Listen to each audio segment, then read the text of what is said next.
Hola, bienvenidos a esta nueva lección en la que me dedicaré a completar todavía más la formación sobre el diseño de villanos, aplicando el cómo diseñar mediante formas. El diseño mediante formas es una base completamente principal a la hora de realizar cualquier diseño de personaje. Se pueden estructurar tres formas básicas: triángulo, círculo y cuadrado. A partir de estas, vamos a diseñar todos los personajes que seamos capaces de imaginar. Es una forma muy sencilla de basarse y de tomar referencia a la hora de saber qué vamos a hacer en un futuro. En el caso de los villanos, voy a escoger principalmente, y en este caso en exclusiva, el triángulo, para que veáis cómo puede afectar. Este personaje que estoy haciendo aquí va a ser principal y únicamente de triángulos. Puede que luego al final opte por realizar alguno con un círculo para que veáis que no únicamente el mal es expresado mediante la forma del triángulo a la hora de realizar el diseño de personajes.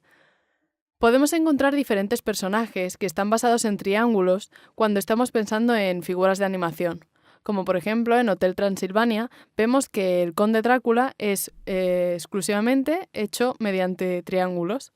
Sin embargo, estos han sido lo suficientemente redondeados como para que pase de ser un personaje antagonista a un personaje protagonista que cause ternura al público. En este caso estoy realizando una especie de abogado o de juez, algo que pueda ser relacionado con el mal, aplicándole una serie de rasgos concretos. Por ejemplo, en este caso voy a hacer una figura de un triángulo invertido para su cuerpo. Los hombros van a ser mucho más anchos que su cintura. Su expresión va a ser seria. Y el mentón junto a la nariz y también un poco parte de las orejas van a ser picudas. Voy a exagerar todavía más las piernas. Van a ser mucho más finas que el resto del cuerpo. Tan finas que son casi inverosímiles, pero aún así, como es un diseño de personajes, nos podemos permitir cualquier licencia a la hora de realizarlo. Que tenga coherencia no quiere decir que tenga que ser desproporcionado. En este segundo caso vamos a volver a aplicar lo del triángulo. Quizá esta vez lo que he hecho ha sido redondear más las orejas, pero sin embargo voy a mantener el rostro junto con la nariz de una manera más angular.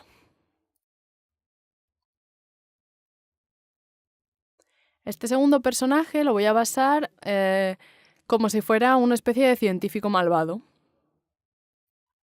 Le voy a poner unos ojos pequeños, una expresión de cansancio, le voy a marcar los pómulos, también el tema de las ojeras, y voy a hacerlo como un personaje delgado. Al contrario que el caso anterior, en el que el primer personaje se ve que tiene una estructura de cuerpo ligeramente más superior a esta, voy a mantener una figura de una persona muy delgada. No le voy a poner ni los hombros anchos, ni el pecho, nada, absolutamente nada. Es más, estoy basando mi figura en la misma letra I, en una I latina.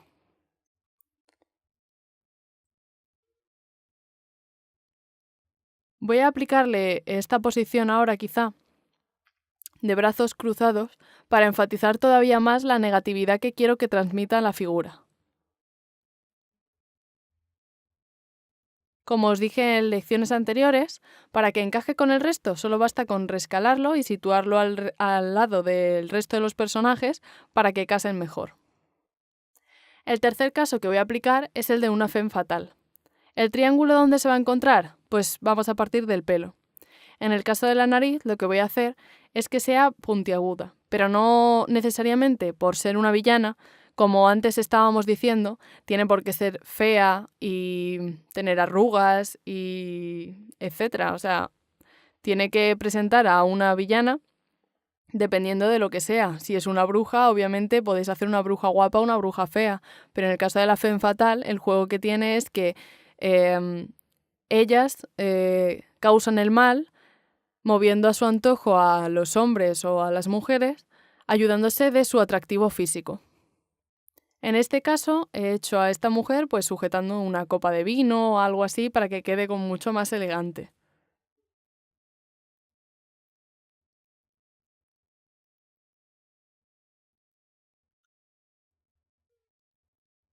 Bueno, aquí la tendríamos. Voy a situarla al lado del resto para que encaje.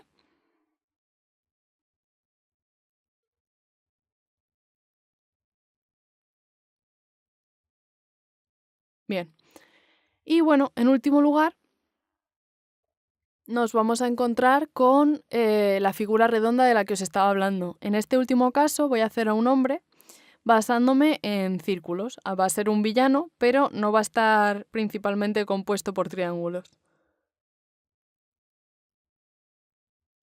De manera que, bueno, lo que yo voy a querer representar aquí va a ser una especie de millonario, quizá. Porque, no sé, a mí me viene el concepto de millonario a la cabeza como algo con opulencia y tal. Al contrario de muchos referentes que podemos encontrarnos, por ejemplo, en el caso de los Simpson, el millonario que aparece pues es completamente lo contrario a opulencia, es delgado, esquelético, débil, por decir así. Yo quiero presentar a una persona millonaria rica, entre comillas, pues destacando que hambre no pasa, vaya. Voy a ponerle un bigote y bueno, el parche se lo he puesto pues ya como plus de mira, es que es malo a más no poder, le pongo un parche porque algo habrá hecho con su vida.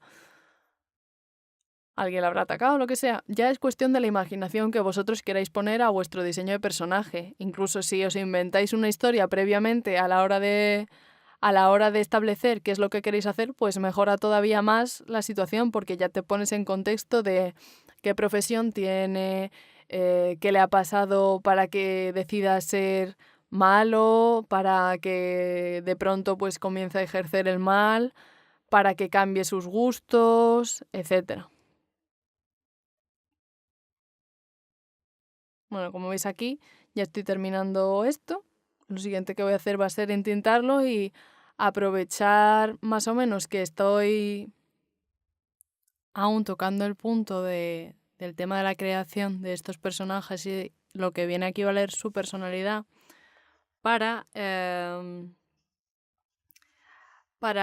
añadir todavía unos puntos más que quisiera tratar. Estos vienen a ser las funciones del villano que cumplen en las historias. También me gustaría tocar el tema de el villano, cómo se sitúa a lo largo del tiempo, con referente a las guerras que ha podido haber y a las situaciones históricas que hemos tenido. Para empezar, quiero hablar de las funciones del villano, como os estaba diciendo, y la primera función que quiero resaltar es la función de realzar lo que viene a ser la bondad del héroe. El villano, al ser el malo, permite que haya una parte que sea buena, porque tiene que tener una especie de equilibrio. Asimismo, como sin la bondad no habría maldad, sin maldad no habría bondad, no habría ningún tipo de término que separase esos dos. Entonces, cuanto más malo sea el villano, se va a ver que el héroe se va a esforzar más por aplicar e imponer la bondad sobre el malo. Después nos encontramos con la función justificadora. La función justificadora viene a ser que el villano lo que hace es actuar a modo justificante sobre la muerte del héroe en el caso de que se muera, porque nosotros tenemos en mente que el malo no tendría que morirse en ningún momento y entonces si el malo se muere por cualquier cosa, pues se va a ver que el villano es terriblemente malo y que nadie va a poder con él y que eso es lo único que puede justificar la muerte del héroe. Después tenemos la función que genera situaciones.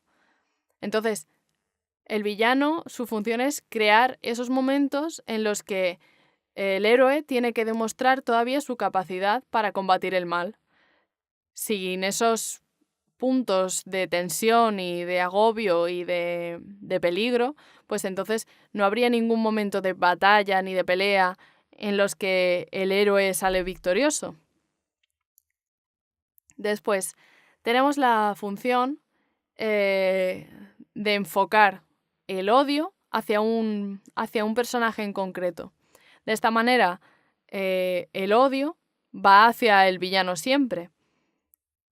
Esto es lo que estoy diciendo de que varía en función de la situación política e histórica en la que nos encontremos dentro de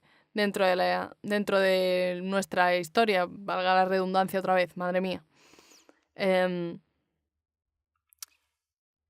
Y luego tenemos la función perpetuadora, que sirve para que se fijen los valores colectivos que puede presentar una sociedad.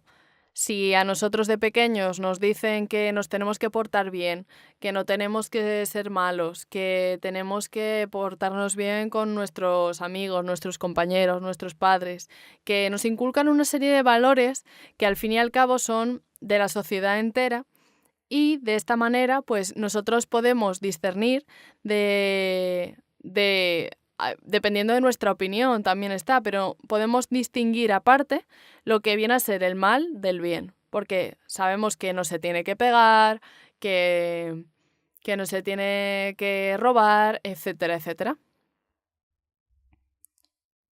Y bueno, nos encontramos también con la última parte, que era lo de la función de la situación dependiendo de cómo esté la política en el momento, que era lo que os estaba diciendo. Dependiendo del momento de la historia, por ejemplo, en la Guerra Civil, en la Primera Guerra Mundial, pues nos encontramos que los malos eran los alemanes. Después de la Primera Guerra, pues llegó que el comunismo apareció y entonces pasaron a ser los comunistas y haciendo más énfasis en los rusos. Después en los árabes y después, por ejemplo, los latinoamericanos, por relacionarlos, yo qué sé, pues en la serie de Narcos, por ejemplo, pues ya los tienen encasillados de alguna manera y es que simplemente es por la situación en la que nos quieran orientar a nosotros. Nosotros somos un colectivo dirigido. Y bueno, esta sería la última lección antes de empezar con el proyecto final. Espero haberos ayudado y haberos aclarado algunos conceptos y nos vemos en la siguiente.